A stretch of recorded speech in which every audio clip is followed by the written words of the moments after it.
Tenemos aquí en Nerea a la espera, queremos escuchar un poco sus sensaciones. ¿Qué tal ha ido, Nerea?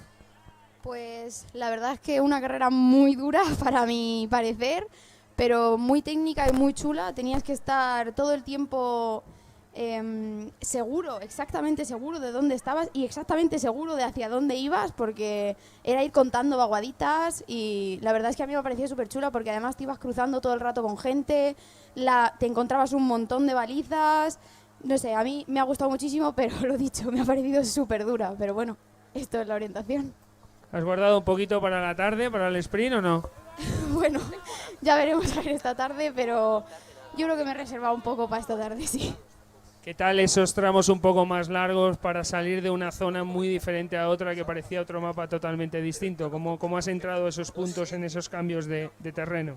Pues bien, esos cambios se daban además en campos de cultivo, es decir, salías de repente a poder correr porque no tenías plantas en las piernas, a mucha luz, pero tenías que ir seguro de hacia dónde tenías que ir, de hacia dónde tenías que ir. Y bueno, un poquito de poder correr nunca viene mal en una carrera muy sucia. Bueno, ¿cómo afrontas esta tarde el sprint?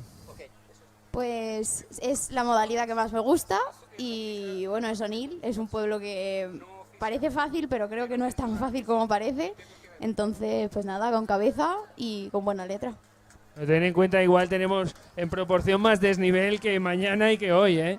Sí, eso es lo que me preocupa, que Onil es todo cuesta arriba, pero bueno, te estará chula eso. Lo lucharemos, ¿no? Pues muchas gracias, Nerea, recupérate, come algo y nos vemos esta tarde.